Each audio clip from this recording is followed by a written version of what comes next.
할렐루야. 아멘.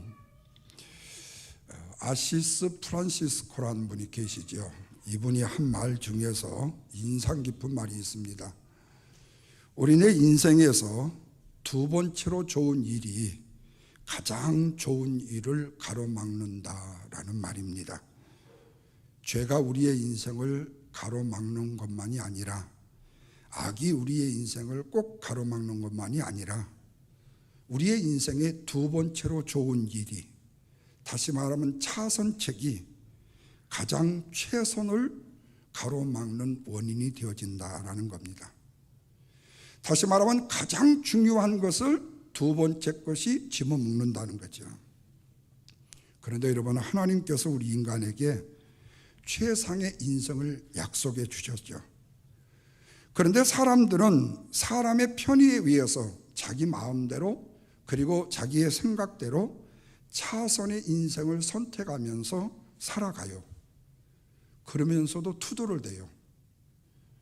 하나님이 나를 지켜주지 않았다고, 하나님이 나와 함께하지 않았다고. 내가 하나님이라면 당신은 첫 번째로 선택하지 않고 두 번째로 선택했기 때문이에요. 여러분, 오늘 우리의 신앙인의 복이라는 것은요, 주님과 함께하는 고난의 복입니다. 우리 신앙인의 복이 교회만 나오고 신앙생활을 잘하면 자식은 무조건 잘 되고, 나는 부자로 물질과 권력을 얻을 수 있고, 아니라는 얘기입니다.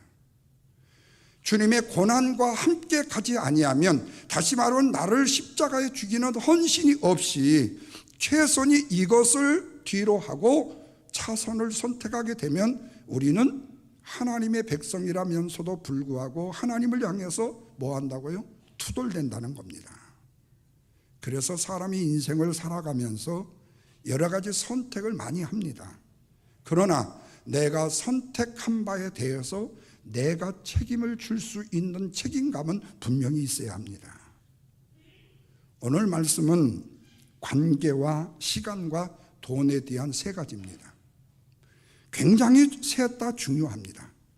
그러나 하나를 고르라면 좋은 관계를 위해서는 우리에게 주어진 돈도, 우리에게 주어진 시간도 버릴 수 있는 결단이 필요하다는 거예요.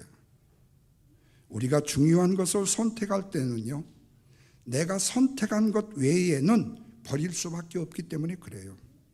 아니, 그러면 물질도 버리고 시간도 버리라면 나는 도대체 무엇 때문에 살아란 말입니까? 그 말을 잘 이해하셔야 됩니다. 다시 말하면 하나님과의 좋은 관계, 인간과의 좋은 관계를 선택하게 되면 아버지와 자녀의 관계, 그리고 부모와 자식 간의 관계를 잘 선택하게 되면 동시에 시간도 돈도 포기하는 결단을 게을리해서는 안 된다는 거예요. 그러면 다른 말로 말하면 뭐지요? 좋은 관계를 유지하게 되면요, 시간도 내 시간이 되고 돈도 내 돈이 되어줄 수 있다는 거예요. 그것은 시간도 돈도 왜? 피조물이기 때문에 그렇습니다. 다시 말하면 하나님께로 지음을 받은 거예요. 그런데 좋은 관계는 피조물이 아닙니다. 이 관계는 천국에서도 영원히 계속되어지는 것이 좋은 관계예요. 우리가 하루를 살아가면서 시간을 굉장히 중요하게 여기면서 살아가는 것이 사실입니다. 그런데 여러분, 우주에 나가게 되면요, 시간이라는 것이나 돈은요, 아무런 의미가 없습니다. 물론 영화에 보니까 우주에서 고물을 치우려면 돈이 필요합니다만, 그리고 식물을 사 먹으려면 돈이 필요합니다요. 그런데 여러분, 그것은 공상의 이야기고 실제로 우주에 나가면 시간과 돈은 의미가 없어요. 이런 면에서 봤을 때 오늘 말씀은 아브람과 조카 롯에 관한 말씀이에요. 먼저 본문의 말씀을 보면 애굽에서 가나안으로 돌아온 아브람의 모습을 보게 되어져요. 1절 말씀입니다. 같이 읽습니다. 아브람이 애굽에서 그의 아내와 모든 소유와 롯과 함께 네겝으로 올라왔다, 그렇게 말씀해요. 이 말씀을 보면 아브람은 애굽에서의 잘못된 실패를 뒤로하고 다시 가나안으로 돌아왔다라는 얘기가 돼요. 왜? 13장 전장을 보게 되면요. 왜 그러냐면 하나님의 개입이 없었더라면요, 자기 아내가 바로의 후궁이 될 뻔했어요. 다시 말하면 자기 아내 사라에 대한 이야기와 애굽에서 행했던 등장하지 않았던 조카의 놋과 함께 다시 애굽에서 가나안으로 아브라함이 돌아온다 그 말이죠. 근데 아브라함은 돌아올 때 매우 부유한 사람이 되어 있었다라는 거예요. 2절 보십시오. 아브라함에게 뭐가요? 가축과 은과 금이 뭐였다고 했습니까? 풍부했더라. 아브라함의 재산이 애굽에서 사건을 통해서 많이 늘어났다는 거예요. 그러나 아브라함이 늘어난 재산을 볼 때에 어쩌면요, 아브라함은요, 양심적으로 지난 과거의 자신의 실패를 생각할 수 있어야 돼. 왜? 자기 아내 사라를요, 최초로, 죄송한 표현이에요, 팔아먹은 인신매매범이었거든요. 예. 그래서 그걸로 돈을 받은 거거든요. 누구한테요? 바로한테요. 어쨌든 아브라함은 3절과 4절 말씀에 보면 자신의 전에 장막을 쳤던 곳, 하나님을 위하여 처음 제단을 쌓았던 곳, 예배를 드렸던 곳으로 갔다고 그랬어요. 거기서 여호와의 이름을 뭐였어요? 불렀다고 말씀하고 있습니다. 성경은 여기서 뭐를 말씀하고 있는 거니? 전에 장막을 쳤던 곳과 처음 제단을 쌓은 곳을 언급하면서 아브라함을 하여금 과거를 생각하게 만들어요. 그래서 아브라함이 다시 그 땅으로 돌아왔다는 것과 다시 예배를 회복시켰다라는 것을 강조해 주고 있어요. 그렇다면 아브라함은 예배를 통해서 지난 과거의 애굽에서의 실패를 다시 회복했다라는 말씀이 되어줄 수 있습니다. 그런데 애굽에서 아브라함은 어땠습니까? 하나님을 신뢰하는 사람이 못 됐습니다. 그런데 돌아와서 처음으로 제단을 쌓은 곳에서 여호와의 이름을 불렸다는 것은 아브라함이 애굽에서의 고난과 어려움을 통해서 자기를 구원해 주신 하나님에 대한 믿음과 신뢰를 다시 회복한 일로 우리가 생각할 수 있어야 된다는 거죠. 그런데 아브라함이 이제 회복이 되어서 원래 땅으로 돌아왔어요. 예배자의 모습으로 다시 섰습니다. 그는 실패로부터 돌아왔고 새로운 마음으로 다시 지금 시작을 하고 있습니다. 여러분, 사람은 누구에게나 실패가 있지요. 그런데 중요한 것은 실패 이후의 일입니다. 실패한 이후에 우리가 어떻게 하느냐에 따라서 우리의 인생이 그냥 실패의 인생으로 낭비하는 인생이 되는가 하면, 반대로 실패를 인생의 교훈을 삼아서 내 인생의 약이 되고 효염이 되어서 나로 하여금 축복된 삶을 살게 만들 수 있는 계기도 되어진다. 그래서 여기서 우리는 지난 시간에도 중요했고, 그리고 또한 재물도 중요했지만 관계의 중요성이 더 크게 대두된다는 거예요. 그래서 두 가지로 생각해 봅니다. 먼저는요, 실패의 시간에서도요, 좋은 관계는 유지할 수 있었다는 거예요. 자, 6절 말씀 보십시오. 다 같이 읽습니다. 그 땅이 그들이 동거하기 전에 넉넉하지 못했어요. 이는 그들의 소유가 많아서 동거할 수 없었다. 여기서 애굽에서 부자가 된 사람은 아브라함만이 아니에요. 조카 롯도 어부지리로 부자가 됐어요. 이 말씀에서 볼 때의 아브라함과 조카 롯은 이방 땅에 내려가서는 사이좋은 동거를 하고 있었어요. 그런데 이들이 다시 새로운 땅으로 돌아와서 동거하기에 넉넉하지 못했다는 이 말은 이유가 분명해요. 그것은 그들의 소유가 많기 때문에 동거할 수 없었다고 그랬죠. 그렇다면 이들이 소유가 많아진 것이 무엇 때문에 그랬는가 그거예요. 그들이 이방 땅에서 피땀 흘려 일을 해가지고 소유가 많아졌습니까? 아니요. 일하지 않았어요. 그런데 소유가 많아졌어요. 창세기 12장 16절에 보면 바로가 이 일로 인하여 아브라함을 후대함으로 아브라함의 양과 소와 노비와 암소와 나귀와 낙타를 뭐였다고 그랬어요? 얻었다 그랬습니다. 그것은 17절에서 여호와께서 아브라함의 아내 사레의 일로 바로와 그 집에 큰 재앙을 내렸기 때문이다 그렇게 말해요.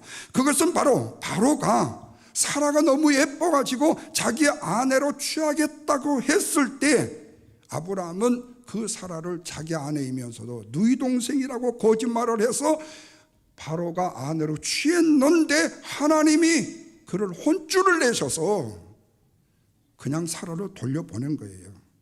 이 일로 바로가 사과하는 의미에서 많은 재물을 누구한테 주었어요?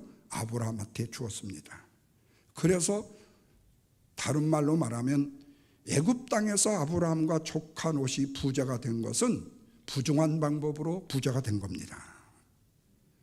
어떤 의미에서 자존심이 강했으면요, 내가 이렇게 갖고 아내를 고통스럽게 한 것도 죄인데 내가 이 재물을, 더러운 재물을 내가 왜 받아야 되냐고 거절을 해야 될 거예요. 뿐만 아니라 오늘날의 만약의 경우에 저나 여러분들이 혹시 내 아내를 그런 식으로 팔았더라면, 그래서 하나님이 혼쭐을 내가지고 다시 내게 돌아왔더라면 우리는 평생에 아내한테 뭐를 해요?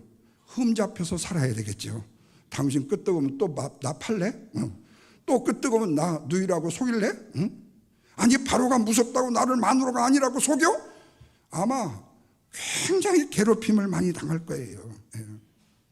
근데 하나님이 혼쭐을 내셔서요, 그러하여금요 재물을 얻게 했어요. 한마디로 말하면 영적으로 육적으로 실패한 순간에도요 아브라함은 재물을 얻을 수 있었어요. 그리고 조카 롯과도요 굉장히 좋은 관계를 유지하고 있었다는 거예요. 물론 아브라함과 롯이 부자가 된 것이 나쁜 일만은 아니에요. 그런데 이들이 이방 땅에서 재물을 얻었다는 것은 정상적인 방법은 아니었어요. 실패한 시간에 얻었던 겁니다. 그런데도 그때까지는 아브라함과 조카 롯이 삼촌과 관계에서 좋은 이웃의 관계로 있었던 것이 사실이에요. 그런데 재산이 늘어나기 때문에 두 사람 사이에 좋은 관계가 뭘로요? 나쁜 관계로 변질되기 시작하더라는 거예요. 그들이 차지하고 있던 땅이 한정된 땅이 돼가지고 소유가 많아지다 보니까 두 사람의 동거를 허락하지 않았다 그랬어요.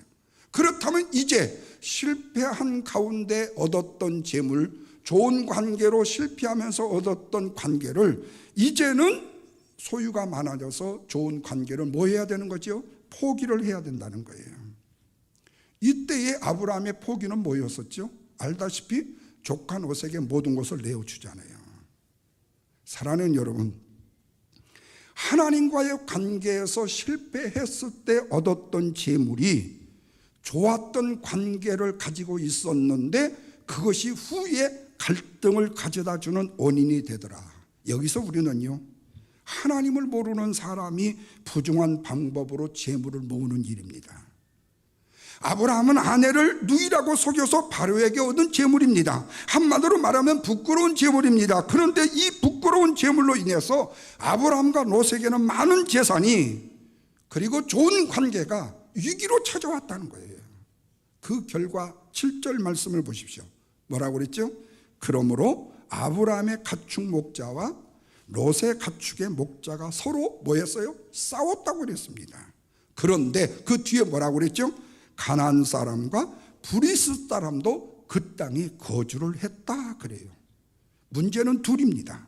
먼저는 아브라함의 목자와 롯의 목자 사이에 다툼이 일어났고, 또 하나는 그 땅에 아브라함과 롯만 있었던 것이 아니라 가나안 사람과 브리스 사람도 거주하고 있었다. 그런데 브리스 사람이 사는 땅에서 아브라함과 롯이 남은 부분을 두고 서로 경쟁을 하는 상황에 되었다.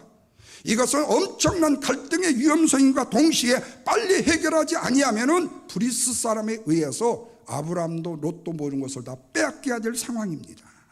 다시 말하면 그들로 하여금 침략의 기회를 줄 수 있는 가능성이 얼마든지 있는 상황이라 그 말이에요. 그런데 오늘날도 마찬가지예요. 우리가 재물을 얻기 위해서요, 동업이라는 관계를 유지하려고 하죠. 근데 문제는 뭐냐면요, 가난하고 초라하게 시작을 했을 때는요 열심히 해요. 그런데 뭔가 좀 벌어지기 시작하면요, 네 책상 내 책상 만들기 시작하고, 의자가 이건 불편하니까 회전으로 바꾸자고 하고, 그러면 점점 많아지게 되면 좋은 관계가 틀림없이 깨지는 것은 만고불멸의 진리입니다. 그런데 재물을 얻기 위해서 좋은 관계를 유지했었다면 재물을 지금 잃었어도 좋은 관계를 유지해야 되는데 재물이 많아지니까 좋은 관계에 위험성이 오더라는 거예요. 좋은 시간을 함께함으로 많은 재물을 모을 수 있었지만 좋은 관계는 다 깨어지고 말았다는 거죠. 여러분, 바로 이것이 아브라함과 롯의 관계를 통해서 우리에게 주시는 교훈입니다. 그래서 우리에게 주어진 시간을 우리가 바로 사용한다면 하나님이 주시는 재물도 우리는 바른 방법으로 얻을 수 있어야 된다. 그래서 여러분, 우리에게도 실패한 시간이 분명히 있습니다. 또한 부정한 방법으로 재물을 모을 수 있는 기회도 얼마든지 생길 수가 있습니다.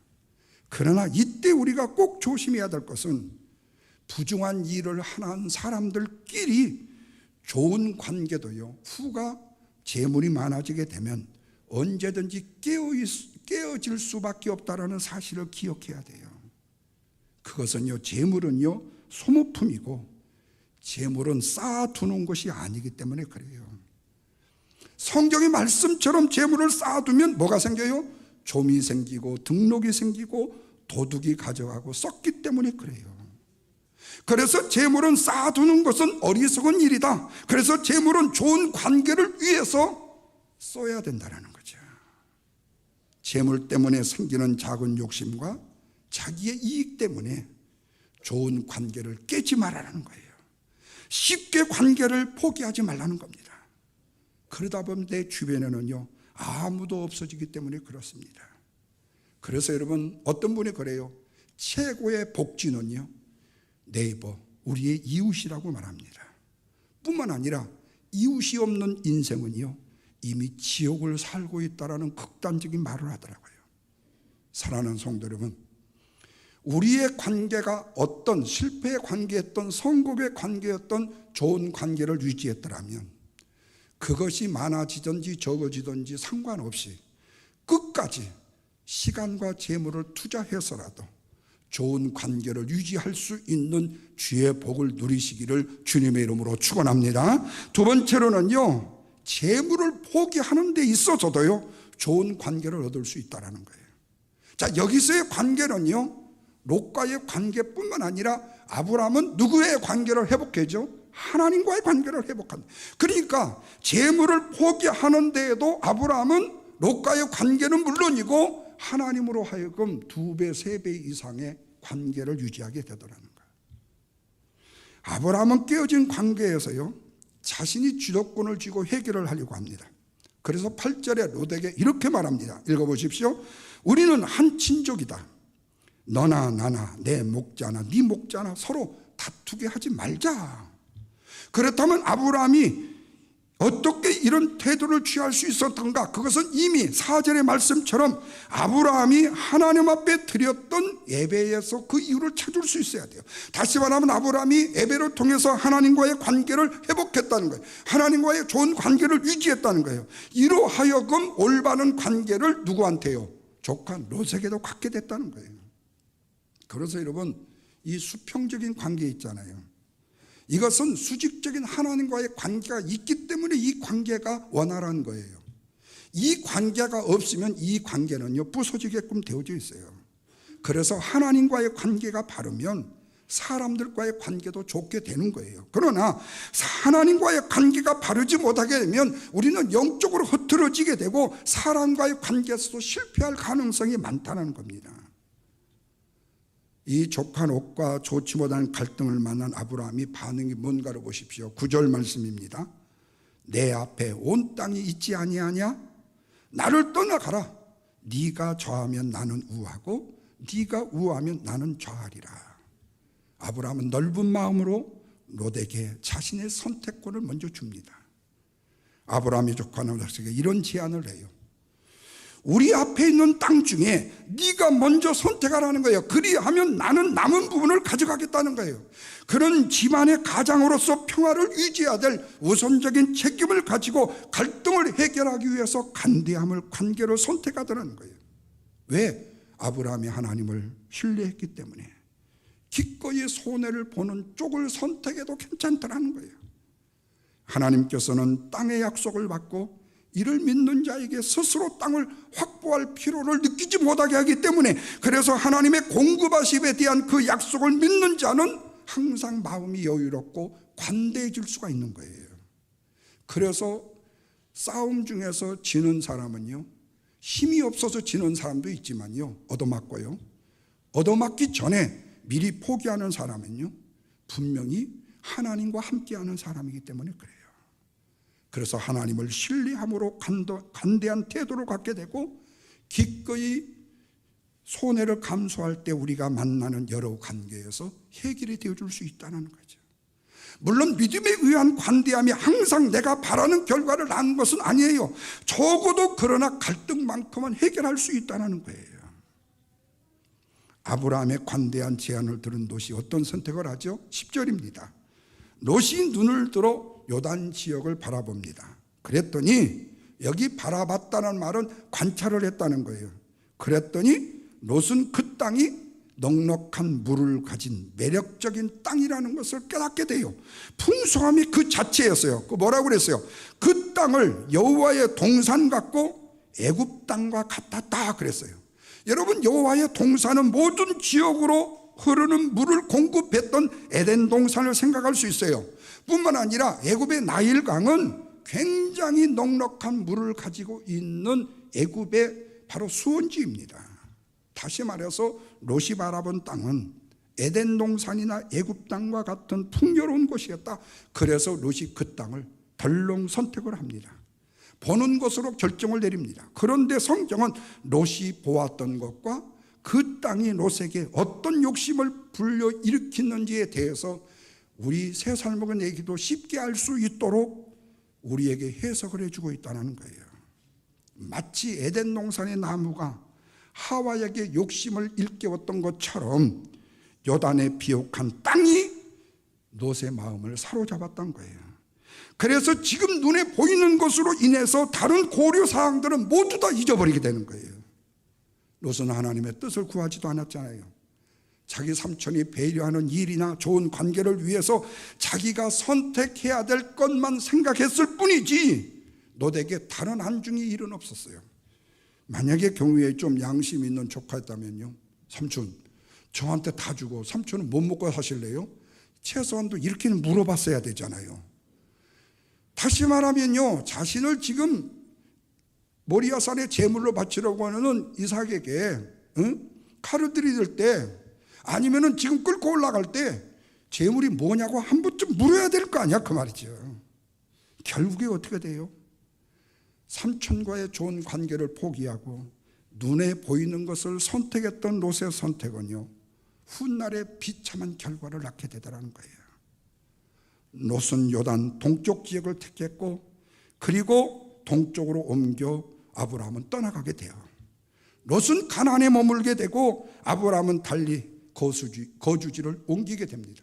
그리고 롯은 소돔까지 옮기게 되어져요. 그런데 13절에서 소돔에 대해서 뭐라고 말씀하고 있죠? 다 같이 읽겠습니다. 소돔 사람은 여호와 앞에서 악하여 뭐였더라? 큰 죄인이었더라 그랬어요. 소돔 사람에 대해서 성경이 표현하기를 악하며 큰 죄악이라고 말해요. 큰 죄인이라고 하지 않고 더 힘을 주어서 그들의 악함을 강조해 주고 있습니다. 롯은 여기에 가서는 안 될 사람이었어요. 그런데 그는 그곳까지 가버렸습니다. 사랑하는 성도 여러분, 우리가 아무리 신앙인이라 할지라도요, 믿음이 아니라 내 눈으로 즉시 보는 것으로 살게 되면요, 눈에 보이는 대로 선택하게 되면요, 당장은 좋을 것 같지만요, 결국에 그에 대한 대가는 치르게 된다는 교훈을 얻게 됩니다. 그래서 우리는 우리가 스스로 어떤 기준으로 관계를 선택했는가를 돌아볼 필요가 있어요. 우리가 하나님을 향한 믿음보다도 우리의 눈에 보이는 것으로 계산하며 따질 때가 많기 때문에, 뿐만 아니라 당장의 결과나 내 느낌대로 선택하는 경우도 많기 때문에 그렇습니다. 롯이 자신이 낙원을 선택했다고 생각했겠죠. 그런데 좀 이상한 표현이지만요, 더럽고 냄새나는 시국창을 선택한 거죠. 반면에 아브라함은 믿음으로 자신의 유익을 먼저 구하기보다는 아랑을 베푸는 관계를 유지했어요. 그렇게 함으로써 조카 녹과의 엄청난 갈등을 번질 수 있는 문제를 좋은 관계로 해결을 했어요. 그랬더니 이제 롯이 떠나간 다음에 하나님께서 아브라함의 관계를 어떻게 맺느냐? 우리가 읽지 못했지만 14절과 15절 성경을 보십시오. 너는 눈을 들어 너 있는 곳에서 북쪽과 남쪽 그리고 동쪽과 서쪽 동서남북을 바라보라. 보이는 땅을 내가 너와 내 자손에게 주리니 영원히 있을 것이다. 조카와의 갈등의 문제를 포기함으로 좋은 관계를 유지했더니 하나님과의 관계가 훨씬 더 좋아지더라는 거예요. 사랑하는 성도 여러분, 사람 누구에게나요 이 땅을 살아가는 동안에 주어진 재물과 시간은 분명히 있습니다. 그런데 중요한 것은 지금 내가 가진 시간과 돈을 어떻게 사용하고 있느냐는 거예요. 욕심과 욕망을 위해서 사용하느냐, 아니면은 주님과의 관계를 맺기 위해서, 이웃과의 선한 관계를 맺기 위해서 사용하느냐, 이거예요. 사람은 누구를 막론하고 다 언젠가 죽습니다. 하나님의 심판대 앞에 다 누구나 서게 됩니다. 문제는 히브리서 9장 27절에 한 말씀이에요. 사람에게 한 번 죽는 것은 뭐예요? 정한진 이치예요. 그 후에는 뭐가 있으리라고요? 심판이 있으리라고요. 하나님과의 관계가 나빠지게 되면, 재물로 인해서 시간 때문에 나빠지게 되면 결국에 긍휼이 없는 심판은 절망이요 영벌이기 때문에, 그래서 우리는 관계에서 구원이 온다라는 사실을 믿고 시간과 재물을 써서라도 좋은 관계를 뭐 해야 된다고요? 사야 된다는 말씀입니다. 뿐만 아니라 내가 가진 것, 내가 믿는 것, 내가 소유한 것이 훌륭한 것이면요, 남도 훌륭하게끔 만들 수 있어야 하듯이, 내가 주님과의 좋은 관계로 주님의 나라의 백성이라면 모든 족속으로 너희로 말미암아 복을 받게 되는 아브라함의 아름다운 복을 그들에게 나눌 수 있어야 된다. 이것이 바로 주님 제자의 삶이요, 주님의 증인된 삶이요, 열매 맺는 삶이기 때문에 그렇습니다. 여러분, 우리의 인생은요 길지 않은 인생입니다. 또 올 때는 순서가 있이 왔지만요, 갈 때는 순서도 없이 가게 됩니다. 그래서 우리는 짧은 인생을요 절대로 영광이 아닌 일에 낭비할 필요가 없습니다. 그리고 피조물인 시간과 돈은요 있다가도 금방 없어지게 됩니다.